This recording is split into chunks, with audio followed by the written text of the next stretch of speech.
Good morning everyone. I am Mr. Bansidhar Kumar Sharma and welcome you all to my channel Smart Brains. Today we are present with part 5th of Chemistry Chapter 1st Class 9. आज के इस video section में हम समझने वाले हैं effect of change of pressure, यानी pressure के बदलने से फिजिकल स्टेट पे क्या इफेक्ट पड़ता है, वो किस तरह से चेंज करता है, इन सब के बारे में इस वीडियो सेक्शन में हम सब समझेंगे। तो चलिए, पहले अभी तक जो हमने पढ़ा उसमें हमने क्या क्या पढ़ा, तो उसमें सबसे फर्स्ट में हम सब देखे matter and it's property. Matter क्या है, उसका डेफिनेशन, उनके गुणों के बारे में। पार्ट सेकेंड फिर हमने देखा था लिक्विड, सॉलिड और गैस के बारे में। पार्ट थर्ड में देखा था बॉइलिंग, वेपोराइजेशन और मेल्टिंग के बारे में। इसी तरह से पार्ट फोर्थ में हमने देखा फ्रीजिंग के बारे में, लेटेंट हीट के बारे में। ये सब हमसे पहले पढ़ चुके हैं, तो अगर वो सब अभी तक नहीं देखे हैं तो वो जा करके देख लें। और फर्स्ट पार्ट तो बिल्कुल कंपल्सन है देखना, क्योंकि फर्स्ट पार्ट के बिना ये पूरा टॉपिक अधूरा है। पूरा टॉपिक को समझने के लिए पार्ट फर्स्ट देखना बिल्कुल कंपल्सन। तो चलिए, अब हम समझने का प्रयास करते हैं कि प्रेशर चेंज करने पर क्या क्या होता है, चेंज क्या क्या होता है फिजिकल स्टेट में। तो अभी तक हम सब देख चुके थे कि जो गैसियस मैटर, यह गैसियस स्टेट में जो भी मैटर होता है उनके पार्टिकल के बीच में गैप ज़्यादा होता है। उनके पार्टिकल के बीच में स्पेस जो होता है, इंटर पार्टिकल स्पेस, वो सबसे ज़्यादा होता है, मैक्सिमम होता है।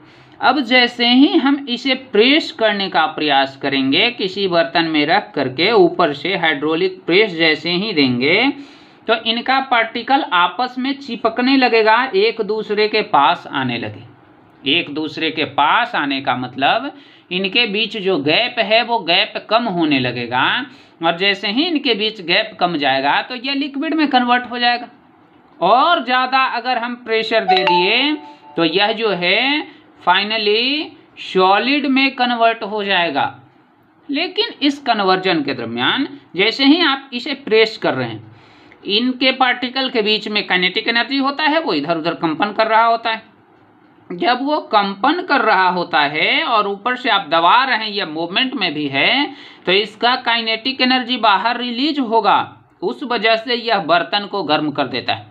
जिस भी यूटेंसिल में आप इसे रखे हुए हैं गैस को और प्रेस कर रहे हैं, उस बीकर को ये गर्म कर देता है, अपना हीट बाहर निकालता है। तो इसके लिए इसे कूल किया जाता है, ठंडा किया जाता है, फिर प्रेस किया जाता है, फिर ठंडा किया जाता है। इस तरह से यह प्रोसेस कंटिन्यू जारी होता है और फाइनली लिक्विड में कन्वर्ट हो जाता है। और जो आपके घर का एलपीजी है, इसी का एग्जाम्पल है लिक्विड पेट्रोलियम गैस। यह एक्चुअल में गैस होता है, लेकिन इस पर प्रेशर दे करके सिलेंडर में भर दिया जाता है। ये जो सिलेंडर घर में आपका आता है, इस सिलेंडर में प्रेशर दे करके इतने छोटे सिलेंडर में 19 केजी, 14 केजी ये सब गैस भर दिया जाता है। जैसे ही आप अपने गैस का रेगुलेटर ऑन करते हैं, तो इसके ऊपर जो प्रेशर था, जो दबाव था, वो हट जाता है। यहाँ से क्लियर स्पेस उसे बाहर तक मिलता है पाइप के थ्रू, जो बर्नर आपका होता है वहाँ तक। जब क्लियर स्पेस मिला तो प्रेशर जितना ज़्यादा था वो प्रेशर अब कम गया। प्रेशर जैसे ही कमता है तो इनका पार्टिकल आपस में दूर जाने लगता है। प्रेशर की वजह से नज़दीक आया था, ना कि खुद से।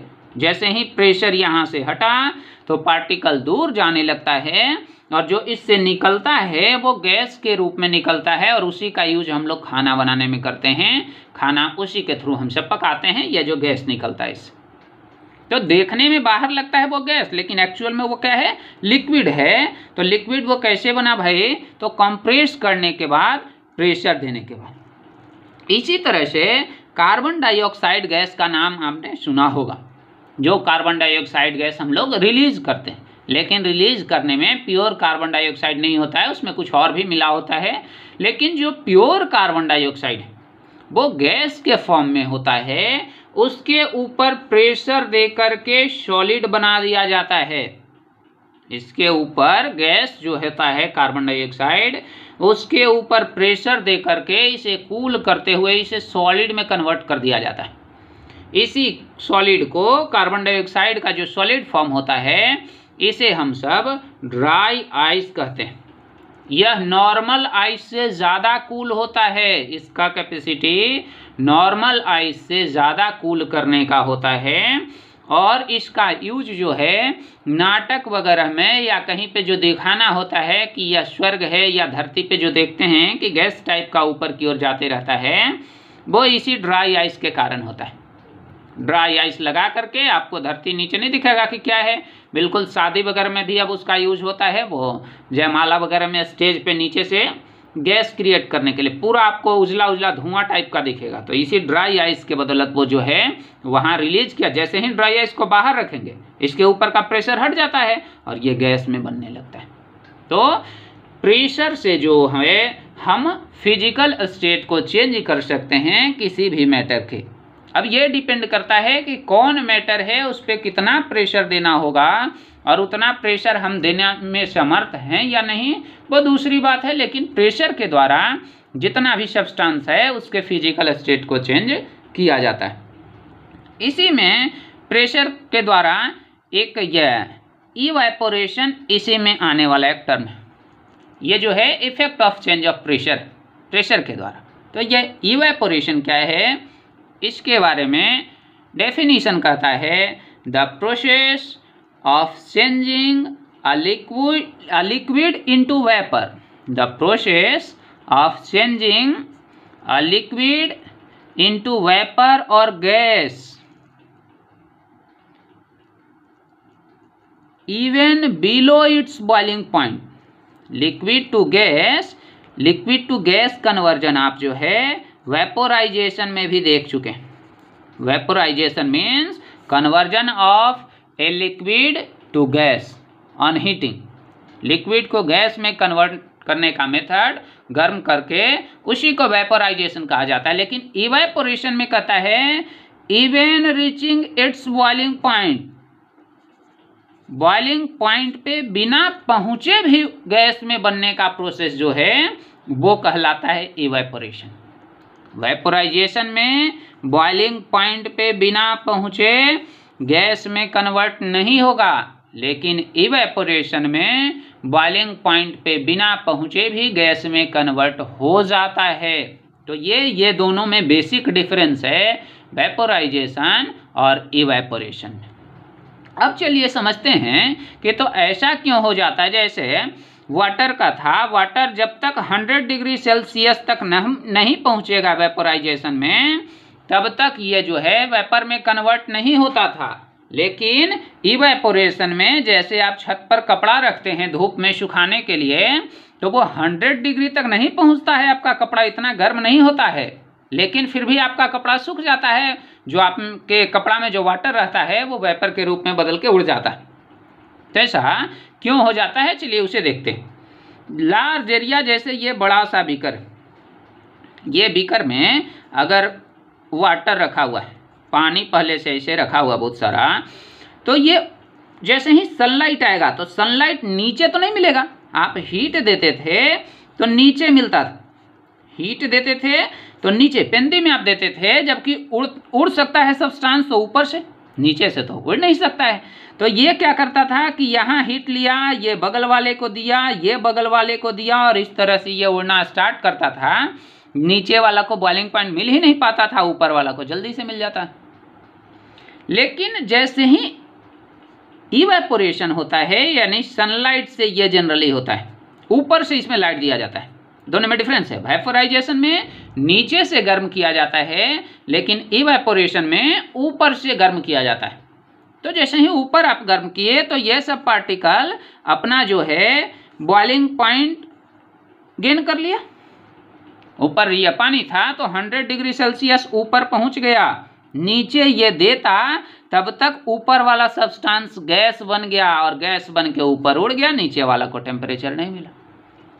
ऊपर उड़ने के बाद फिर नीचे वाला जो लेयर है उसको फिर इसी तरह से बॉइलिंग पॉइंट गेन कर लिया, और बॉइलिंग पॉइंट गेन करने के बाद वो भी गैस में उड़ गया, और फिर नीचे वाला इस तरह से लेयर वाइज इसमें जो है इवेपोरेशन होता है या कन्वर्जन इनटू गैस होता है।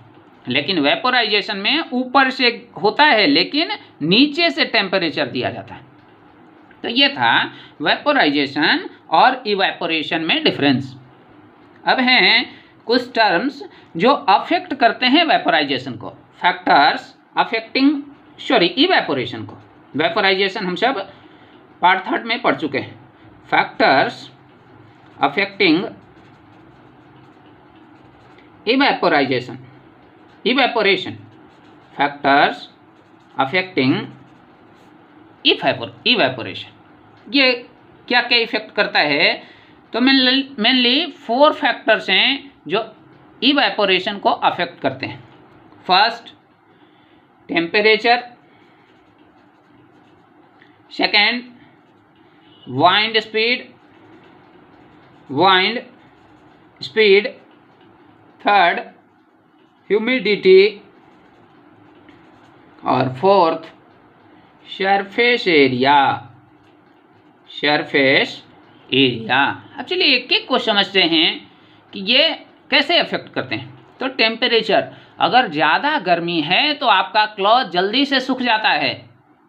सूखने का मतलब उसमें जो वाटर है वो सारा इवेपोरेट हो गया। तो यदि टेम्परेचर ज़्यादा है तो इवेपोरेशन फास्ट होगा। यही यदि टेम्परेचर कम है यानी ठंडा का दिन है तो आपका कपड़ा जो होता है क्लॉथ बहुत देर से सूखता है। क्यों? क्योंकि इवेपोरेशन वहाँ स्लो हो गया। तो if we increase temperature then evaporation increases and if we decrease temperature then evaporation decreases. इसी तरह से वाइंड स्पीड, अगर हवा तेज चल रही है तो आपका कपड़ा जल्दी सूखता है। जल्दी सूखने का मतलब इवेपोरेशन फास्ट है। जिस समय आपका कपड़ा जल्दी सूख जाता है उस समय आप मान के चलें कि इवेपोरेशन बहुत तेजी से हो रहा है। तो वाइंड स्पीड यदि तेज है तो इवेपोरेशन भी फास्ट होगा, बहुत जल्दी हो जाएगा। नेक्स्ट कहता है humidity. Humidity means water vapour present in air. तो एयर में यदि ज़्यादा वाटर वेपर रहेगा, जल की बूंदें ज़्यादा रहेंगी एयर में, तो इनका टेम्परेचर कम होगा और जब टेम्परेचर कम होगा तो इवेपोरेशन स्लो होगा। इस तरह से आप कनेक्ट कर सकते हैं। ऐसे जैसे ही ह्यूमिडिटी ज़्यादा रहेगा तो इवेपोरेशन स्लो होगा। यही यदि ह्यूमिडिटी कम है यानी वाटर वेपर कम है एयर में तो इवेपोरेशन उतना ही फास्ट होगा। नेक्स्ट कहता है सरफेस एरिया। जितना ज़्यादा सरफेस में आप पानी को रखेंगे उतना जल्दी इवेपोरेट होगा। कपड़ा भी जो है एक जगह उसे बांध करके आप रख दे, सिर्फ निचोड़ करके वो, और एक पूरा फैला देते हैं वो, तो जब आप कपड़ा को फैला देते हैं उस वक्त जो है जल्दी से सूख जाता है। क्यों सूख जाता है? क्योंकि सरफेस एरिया ज़्यादा मिल गया। सरफेस एरिया ज़्यादा मिला तो इवेपोरेशन फास्ट होगा, सरफेस एरिया कम मिला तो इवेपोरेशन स्लो होगा। यही के चलते जो भी आप कपड़ा सुखाने जाते हैं तो उसे फैला करके रखते हैं, एक जगह नहीं रखते हैं। क्योंकि एक जगह रखेंगे तो उस ऊपर में जो है, जैसे ये क्लॉथ है तो सिर्फ इसी एरिया पे इवेपोरेशन होगा, तो यही कपड़ा सूखेगा, अंदर गीला रह जाएगा जब आप मोड़ के रख रहे हैं। जैसे ही आप फैला दिए इसे तो यहाँ भी मिल रहा है यार, यहाँ भी टेम्परेचर सब जगह मिल रहा है, तो सभी जगह से ये ड्राई होने लगता है और बिल्कुल जल्दी से ड्राई हो जाता है। तो अगर सरफेस एरिया ज़्यादा है तो इवेपोरेशन फास्ट होगा। इसी का यूज सॉल्ट बनाने में किया जाता है। सी के किनारे में जो होता है पार्ट, बड़ा बड़ा लैंड होता है, वहाँ जब सी में वेव उठता है तो सारा पानी ऊपर आ जाता है और उसे इस तरह से मिट्टी का जो होता है बाउंड्री आल बना के बंद कर दिया जाता है। ये काफ़ी बड़ा एरिया होता है। जैसे ही इस पर सनलाइट पड़ता है तो ऊपर से वाटर जो है इवेपोरेट होने लगता है। वाटर इवेपोरेट होने के पश्चात नीचे में यह सी सॉल्ट बचता है, जो समुद्री नमक है वही बच जाता है लेयर के रूप में। इसे निकाल करके फिर से प्योरीफाई करके हम सब यूज़ करते हैं। तो ये जो है सरफेस एरिया जितना ज़्यादा रहेगा इवेपोरेशन उतना ही फास्ट होगा। अब इसमें आने वाले कुछ काउज हैं जिसे हम सब समझते हैं। जैसे गर्मी के दिनों में आप सब देखते होंगे कि मटका हर जगह लगा होता है, या घर में भी जो लोग अब तो ज़्यादा ये फ्रीजर का इस्तेमाल करते हैं, लेकिन पहले के दिनों में जब फ्रिज नहीं होता था तो मटका का, या अभी भी जो हेल्दी रहना चाहते हैं वो मटका का इस्तेमाल करते हैं। तो ये मटका पानी को ठंडा कैसे कर देता है? ये जो मटका है इसके अंदर जब आप वाटर रखते हैं तो ये कूल कैसे होता है? बाहर वाला टेम्परेचर से ठंडा कैसे हो जाता है? इसमें तो कोई मशीन है नहीं, कोई बाहर से भूत आया नहीं, तो ये टेम्परेचर ये ठंडा कैसे हो जाता है? तो चलिए इसे समझते हैं। ये जो मटका है आपके यहाँ होता है, इसमें स्मॉल पोर होते हैं, बहुत छोटे छोटे छिद्र होते हैं। इनके थ्रू अंदर से वाटर थोड़ा थोड़ा बाहर रिसते रहता है, थोड़ा थोड़ा ये बाहर की ओर ऐसे रिस रहा है, रिसा हो रहा है बाहर की ओर, और बाहर से यहाँ से एयर जा रहा है, टेम्परेचर मिल रहा है। तो एयर मिला, टेम्परेचर मिला, तो इसे बॉइलिंग पॉइंट गेन कर लिया। ये ऊपर वाला जो है बॉइलिंग पॉइंट गेन कर लिया। बॉइलिंग पॉइंट गेन करके ये उड़ने लगा। बॉइलिंग पॉइंट गेन करने के लिए ये अंदर से भी टेम्परेचर लिया, अंदर वाला जो पानी है इसका भी टेम्परेचर खींच लिया, और बाहर वाला एयर का भी, और ये उड़ने लगा ऊपर की ओर। इसी तरह से जब ये उड़ जाएगा तो फिर दूसरा वाटर ड्रॉपलेट आएंगे, और ड्रॉपलेट फिर से उड़ जाएगा। इस तरह से ये कंटिन्यू प्रोसेस जारी होता है। तो अंदर में जो टेम्परेचर बढ़ भी सकता था वो बाहर वाला ले करके गैस में कन्वर्ट हो जाता है। इस तरह से जो मटका होता है इसके अंदर का पानी जो है हमेशा कूल होता है, और हमारे बॉडी के लिए भी वो हेल्दी होता है, क्योंकि ये नॉर्मल वे से कूल किया गया है। ऐसे कूल करने का इसका बहुत सारा प्रोसेस है, अलग से या ड्राई आइस से भी कूल कर सकते हैं, फ्रीजर में भी, लेकिन ये जो है हेल्दी रहने के लिए सबसे बेहतर तरीका है मटका वाला। चलिए अब नेक्स्ट समझते हैं। गर्मी के दिनों में आप डॉग को देखते होंगे कि वो हमेशा अपना जीभ निकाल करके हाँफते रहता है, जीभ निकाल करके वो हाँफते रहता है। तो ऐसा क्यों वो करता है? तो चलिए इसे समझते हैं। इसका जीभ जैसे ही बाहर आता है तो आप देखेंगे कि इस पर पानी का छोटा छोटा बूंद जमा हो जाता है। ये पानी का बूंद एयर के कांटेक्ट में आने पर बॉइलिंग पॉइंट गेन करके उड़ने लगता है, जिसमें वो जो डॉग है उसका बॉडी टेम्परेचर भी ये लेता है, साथ साथ एयर का भी टेम्परेचर लेता है, और ये गैस में कन्वर्ट होने लगता है। जब इसका बॉडी का टेम्परेचर ये लिया तो इसका बॉडी कूल हो जाएगा, अच्छा फील करेगा, ठंडक महसूस करेगा। तो ये जीभ निकाल करके हाँफ करके ये अपना टेम्परेचर मेंटेन करता है। जो डॉग होता है वो अपना टेम्परेचर मेंटेन करता है। इसी तरह से हम सब भी जब गर्मी में थक जाते हैं या दौड़ करके, तो कोई कोई बच्चा जो है अपना मुंह खोलने लगता है। मुंह खोलने से क्या होता है? इवेपोरेशन फास्ट हो जाता है। उसके मुंह में जो स्लाइवा होता है, लार जो होता है, जब इवेपोरेशन फास्ट हो गया तो बॉडी का टेम्परेचर लिया इवेपोरेट होने के लिए। जैसे ही बॉडी का वो टेम्परेचर लिया तो हमारा बॉडी जो है कूल फील करता है, ठंडा फील करता है। इसी तरह से अगर आपका बॉडी है, आप इंजेक्शन दिलवाने जाते हैं तो यहाँ स्प्रिट डॉक्टर लगाते हैं। जो स्प्रिट लगाए तो आपको यहाँ कूल फील होता होगा, ठंडक फील होता होगा। तो क्यों ठंडक फील होता है भाई? तो ये जो स्प्रिट आपने यहाँ लगाया, ये स्प्रिट आपके बॉडी से टेम्परेचर लेकर के इवेपोरेट होने लगा।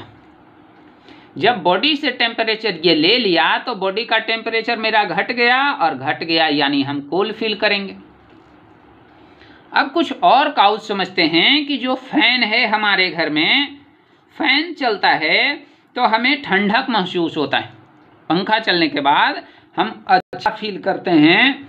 तो ऐसा क्यों होता है? पंखा जो है ऊपर से एयर नीचे की ओर प्रेस करता है, और आपका बॉडी जो ओपन होता है इस पर स्वेट निकलता है, पसीना निकलता है। ये पसीना एयर के कांटेक्ट में आने पर बॉडी से आपका लेटेंट हीट ले करके इवेपोरेट होने लगता है, उड़ने लगता है यह पसीना। इसी के चलते जब पंखा चलेगा तो आपके बॉडी पर पसीना नहीं होगा, क्योंकि वो उड़ जाता है, इवेपोरेट होता है। जब ये इवेपोरेट हो रहा है तो आपके बॉडी से टेम्परेचर ले रहा है, और जब आपके बॉडी से टेम्परेचर लेगा तो ये जो आपका बॉडी है कूल फील करेगा, ठंडा का एहसास होता है। तो पंखा है, कूलर है, ये सब से इसी तरह से ठंडक एहसास होता है, हम ज़्यादा कूल फील करते हैं। क्यों? क्योंकि वो बॉडी में इवेपोरेशन प्रोसेस स्टार्ट कर देता है। तो यही था इवेपोरेशन के बारे में। अब एक दो कॉज और देख लेते हैं। जैसे गर्मी के दिनों में आपको कहा जाता है कि कॉटन क्लॉथेज पहनना है। कॉटन क्लॉथेज पहनना बेहतर कंफर्टेबल होता है, आराम का एहसास करवाता है। तो ये क्यों आराम का एहसास करवाता है? तो जो कॉटन क्लॉथ होता है ये आपके बॉडी से स्वेट को एब्जॉर्ब कर लेता है, पसीना को सोख लेता है। पसीना को सोखने के बाद बाहर से इस पे टेम्परेचर जैसे ही मिलता है तो ये आपके बॉडी वाला हीट लेकर के इवेपोरेट होने लगता है, उड़ने लगता है। जब ये इवेपोरेट होने लगेगा तो टेम्परेचर लिया कहाँ से? आपके बॉडी से। जब आपका बॉडी टेम्परेचर दिया तो आपके बॉडी में टेम्परेचर घट गया, और जब वहाँ टेम्परेचर घट गया तो यहाँ ठंडक का एहसास होगा आपके बॉडी को। तो यही कॉटन क्लॉथ करता है। ये इसी के जगह अगर सिल्क रहेगा तो उतना बेहतर वो एब्जॉर्बर नहीं है वाटर का, पानी को उतना बेहतर नहीं सोख सकता है। तो आपका पसीना को ये बेहतर से नहीं सोख सकता, और जब नहीं सोखेगा पसीना तो इवेपोरेशन फास्ट नहीं होगा, वो स्लो हो जाएगा। तो सिल्क क्लॉथ पहनेंगे अगर गर्मी के दिनों में तो हम कंफर्ट फील नहीं करेंगे, लेकिन इसी के जगह अगर कॉटन क्लॉथ पहनेंगे तो वहाँ हम सब कंफर्ट फील करेंगे, अच्छा एहसास होगा। अब एक काउज और देखते हैं। जो हम सब चाय पीते हैं, चाय को सॉसर में, यानी जो छोटा वाला प्लेट होता है, इस सॉसर में रख के पी लें और एक कप में रख के पी लें। तो सॉसर में रख के आप जल्दी पी जाएंगे, फास्ट पी जाएंगे, लेकिन कप में देर लगेगा, टाइम ज़्यादा लगेगा। ऐसा क्यों? क्योंकि जो कप है इसमें बहुत कम एरिया है इसे कूल होने के लिए, इवेपोरेट होने के लिए। तो इवेपोरेशन स्लो होगा, यानी ये ठंडा धीरे धीरे होगा। इसी के जगह सॉसर में बड़ा सरफेस एरिया मिल जाता है, तो इसमें इवेपोरेशन उतना ही फास्ट होता है, तो ये ठंडा जल्दी हो जाता है। तो अगर हम सॉसर में चाय पीना चाहें तो बिल्कुल जल्दी पी जाएंगे, लेकिन ये जो कप में पियेंगे तो देर लगेगा, बहुत ज़्यादा टाइम लगेगा यहाँ।